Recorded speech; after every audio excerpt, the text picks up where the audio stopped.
इस विजयादशमी उत्सव के निमित्त हम सब एकत्रित लोगों के बीच में आज के हमारे प्रमुख अतिथि महोदय भूतपूर्व राष्ट्रपति जी आदरणीय रामनाथ जी कोविंद,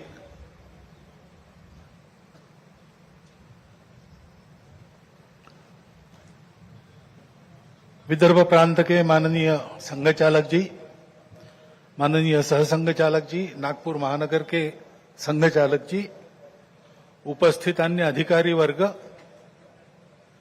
परम श्रद्धेय संतवृंद, आत्मीय स्वयंसेवक बंधु, नागरिक सज्जन एवं माता भगिनी, यह वर्ष श्री गुरु तेग बहादुर जी के बलिदान का 350वां वर्ष इस नाते और संपन्न होगा। इंद की चादर बनकर जिन्होंने अत्याचार, अन्याय और सांप्रदायिक भेदभाव से समाज के मुक्ति के लिए अपना सर्वोच्च बलिदान दिया, समाज की रक्षा की, ऐसी एक विभूति, उसका स्मरण इस वर्ष होगा। आज 2 अक्टूबर है, इसलिए स्वर्गीय महात्मा गांधी जी की भी जयंती है। अपने स्वातंत्र्य की लड़ाई में उनका योगदान तो अविस्मरणीय है,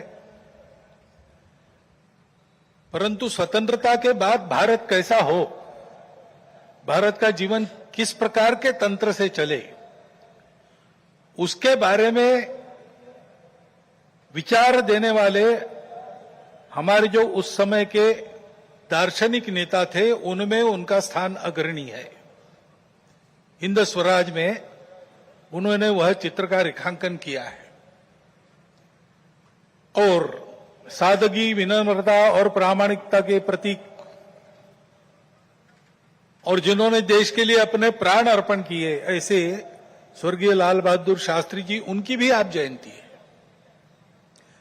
भक्ति, समर्पण और देश सेवा के ये उत्तुंग उदाहरण व्यक्तिगत और राष्ट्रीय चारित्र कैसा होना चाहिए, इसके आदर्श हमको मार्गदर्शन करते हैं। और आज की परिस्थिति का अगर हम विचार करते हैं तो हमारे ध्यान में आता है कि यह परिस्थिति भी हमसे इसी प्रकार के जीवन की अपेक्षा कर रही है। परिस्थिति एक सी नहीं होती, अनेक रंगों की होती है। तो परिस्थिति में बहुत कुछ अच्छा है, इसलिए बीता कालावधि 1 वर्ष का हमारी आशाएं और विश्वासों को भी दृढ़ करता है, और हमारे सामने पुरानी और नई जो चुनौतियां उपस्थित है, उनको अधिक स्पष्ट करने वाला भी वही कालावधि है। जैसे प्रयागराज में एक विशाल महाकुंभ हुआ, आधुनिक व्यवस्थापन के सारे कीर्तिमान तोड़कर एक जागतिक विक्रम तो उसने प्रस्थापित किया ही, लेकिन संपूर्ण भारत में श्रद्धा और एकात्मता की एक लहर उसने दौड़ा दी। पिछले साल एक दुर्घटना पहलगाम की भी हुई, हमला हुआ सीमा पार के आतंकियों के द्वारा, 26 भारतीय नागरिकों की उनका धर्म पूछकर हत्या की। लेकिन उसके चलते सारे देश में प्रचंड दुख और क्रोध की लहर पैदा हुई। पूरी तैयारी करके सरकार ने, हमारी सेना ने उसका बहुत पुरजोर उत्तर दिया। सारे प्रकरण में हमारी नेतृत्व की दृढ़ता, हमारी सेना का शौर्य, कौशल्य और समाज की एकता और दृढ़ता का एक उत्तम चित्र प्रस्थापित हुआ। और यह भी वह घटना हमको सिखा गई कि यद्यपि हम सबके प्रति मित्रभाव रखते हैं और रखेंगे, फिर भी अपने सुरक्षा के विषय में हमको अधिकाधिक सजग रहना पड़ेगा, समर्थ बनना पड़ेगा। क्योंकि इस घटना के बाद दुनिया में विभिन्न देशों ने अपनी अपनी जो भूमिका ली, उसमें हमारी ये भी ध्यान में आया कि हमारे मित्र कौन कौन है और कहां तक है।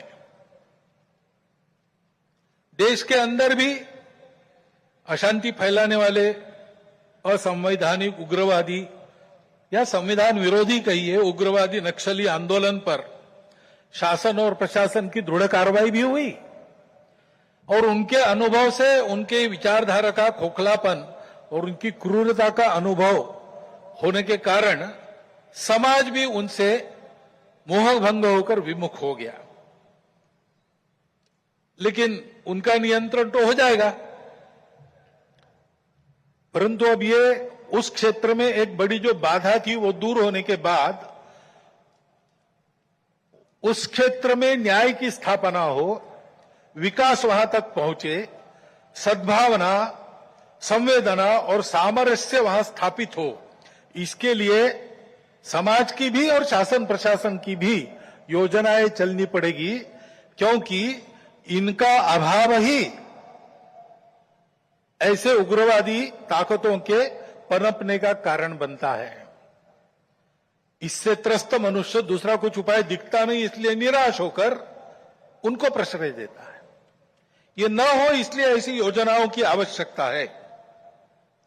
आर्थिक क्षेत्र में भी हम आगे बढ़ रहे हैं। ऐसा जो प्रचलित परिमाण है दुनिया के, उसके आधार पर कहा जा सकता है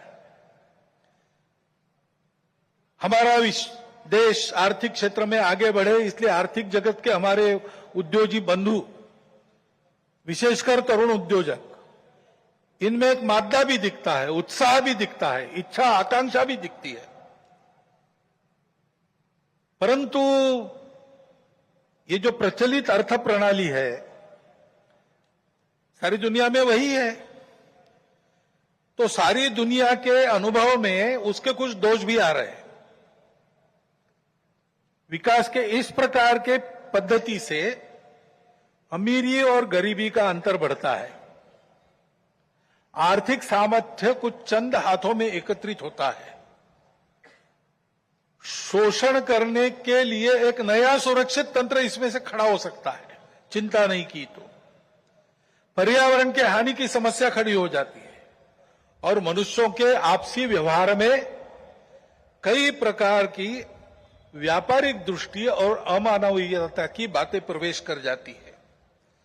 इन दोषों की बाधा हमें नहीं होनी चाहिए, इसलिए भी कि अभी हाल में अमेरिका ने जो नई टैरिफ नीति अपनाई, उनके अपने हित के लिए अपनाई होगी, लेकिन उसकी मार तो सभी पर पड़ रही है। इसलिए ये सारा परिदृश्य अथवा ये सारी प्रचलित पद्धति उस पर हम निर्भर हो जाए ऐसी नहीं है। विश्व का जीवन परस्पर निर्भरता से ही चलता है। राष्ट्रों में आपस में सब प्रकार के संबंध होने पड़ते हैं। अकेला राष्ट्र अलगाव में, आइसोलेशन में जी नहीं सकता। परंतु ये निर्भरता मजबूरी में न बदल जाए, क्योंकि वो कब बदलेगी, कैसे बदलेगी, उसका कोई पता नहीं। और इसलिए इस निर्भरता को मानते हुए, विश्व जीवन की एकता को मानते हुए, हमको इसको मजबूरी न बनाते हुए जीना अगर है तो स्वदेशी और स्वावलंबन का कोई परिणाम नहीं, कोई पर्याय नहीं।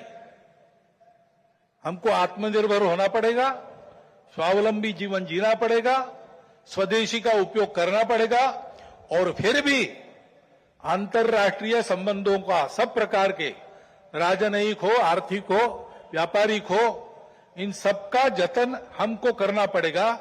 लेकिन उसमें मजबूरी नहीं होगी, हमारी अपनी इच्छा होगी, हमारा अपना सद्भाव होगा, ऐसा हमको बनना पड़ेगा।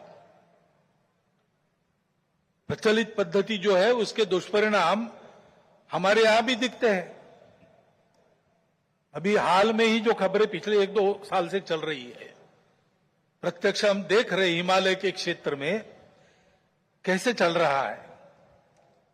वर्षा का अनियमित होना तो सर्वदूर है, प्रकृति के प्रकोप भी बढ़ गए हैं, भूस्खलन होता है, अप्रत्याशित वर्षा होती है, हिम नदियां सूख रही है। ऐसे परिणाम गत 3-4 वर्षों में तीव्र होते चले जा रहे हैं।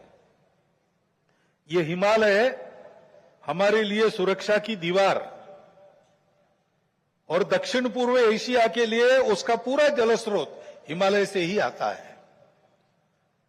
अगर प्रचलित विकास की पद्धति में से इन सारी बातों को और प्रोत्साहन मिलता होने के लिए, तो उस नीति का हमको पुनर्विचार करना पड़ेगा, क्योंकि हिमालय की आज की अवस्था एक खतरे की घंटी बजा रही है।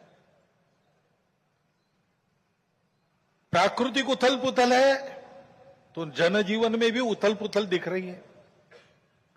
श्रीलंका में, बाद में बांग्लादेश में, बाद में नेपाल में, हमारे पड़ोसी देशों में भी हमने इसका अनुभव किया। अब कभी कभी हो जाता है, प्रशासन जनता के पास नहीं रहता, संवेदनशील नहीं रहता, लोकाभिमुख नहीं रहता, उनकी जनता की अवस्थाओं को ध्यान में रखकर नीतियां नहीं बनती, तो असंतोष रहता है। परंतु उस असंतोष को इस प्रकार व्यक्त होना, ये किसी के लाभ की बात नहीं है। अभी अभी प्रमुख अतिथि महोदय ने कहा, 25 नवंबर के भाषण की याद की, उसमें इस प्रकार के जो आंदोलन है जिसमें इतनी सारी हिंसा और विनाश होता है, डॉक्टर अंबेडकर साहब ने उसको ग्रामर ऑफ अनार्की कहा है। प्रजातांत्रिक मार्गों से भी परिवर्तन आता है, ऐसे हिंसक मार्गों से परिवर्तन नहीं आता है। एक उथल पुथल हो जाती है लेकिन स्थिति यथावत रहती है। पूरे दुनिया का अभी तक का इतिहास देख लीजिए, जब से ये उथल पुथल वाली तथाकथित रिवॉल्यूशंस, क्रांतियां आई, किसी क्रांति ने अपने उद्दिष्ट को प्राप्त नहीं किया।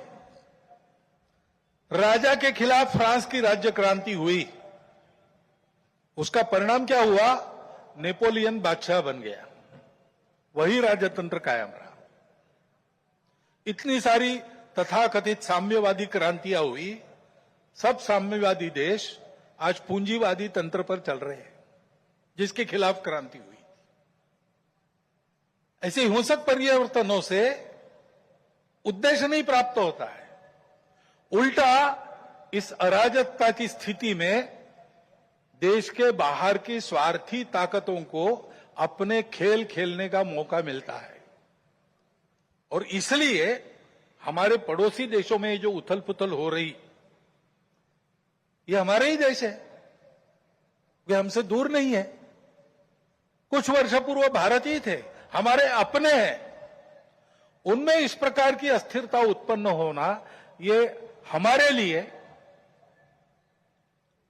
हम केवल उनके पड़ोसी हैं इसलिए नहीं, वो सब हमारे अपने देश है, इसलिए चिंता का विषय है। हितरक्षण से भी ज्यादा ये जो हमारा आत्मीयता का संबंध है, अपनेपन का संबंध है, उसके चलते ये चिंता होती है। परिस्थितियां ऐसी है, जैसा मैंने कहा, दोनों प्रकार है। सुखदायक रूप बहुत दिखता है, सुख सुविधा बढ़ी, मनुष्य के ज्ञान की, विज्ञान की प्रगति हुई, व्यवस्थाएं आरामदायक बनी, राष्ट्र पास आए, माध्यमों के जरिए भी और आर्थिक लेन देन के जरिए भी। परंतु इस परिवर्तन की, विज्ञान और तकनीकी की गति इतनी ज्यादा है कि मनुष्यों की गति का बदलने की और उसका तालमेल नहीं बैठ रहा है। इसलिए भी मनुष्य जीवन में कई प्रकार की समस्याएं, युद्ध, अन्य छोटे बड़े कलह, ये तो सब चल ही रहे। प्रकृति के उग्र प्रकोप को हम अनुभव कर रहे हैं, लेकिन परिवारों में भी टूटन आ रही है। नागरिक जीवन में बढ़ता हुआ अनाचार, अत्याचार दिखाई देता है। इसके शमन के, इसके उपाय चलते हैं, प्रयास हुए हैं, परंतु इसका पूर्ण निदान होने में वो असफल हो गए। और उसके ऊपर अस्वस्थता, कलह, हिंसा को बढ़ाते हुए विश्व में सब प्रकार की परंपरा, मांगल्य, संस्कृति, श्रद्धा, इसका संपूर्ण विनाश ही आगे परिवर्तन लाएगा। ऐसी उल्टी विचारधारा, विपरीत विचारधारा और घातक विचारधारा लेकर चलने वाला एक नया पंथ उदय में आया। बहुत पहले आया, आजकल वो भारत में भी अपने हाथ पैर फैलाने की कोशिश कर रहा है सभी देशों में। उसके कारण जो समाज जीवन की अस्त व्यस्त अवस्था हुई है और एक तरह से अराजकता की ओर सारा समाज बढ़ रहा है, ऐसी संभावना दिखती है। उसका अनुभव सब देशों में हो रहा है और इसलिए इन सारी परिस्थितियों को लेकर विश्व जब पुनर्चिंतन करता है तो वो भारत की ओर अपेक्षा से देखता है। भारत इसका कोई उपाय निकाले, ऐसे विश्व में भी अपेक्षा है।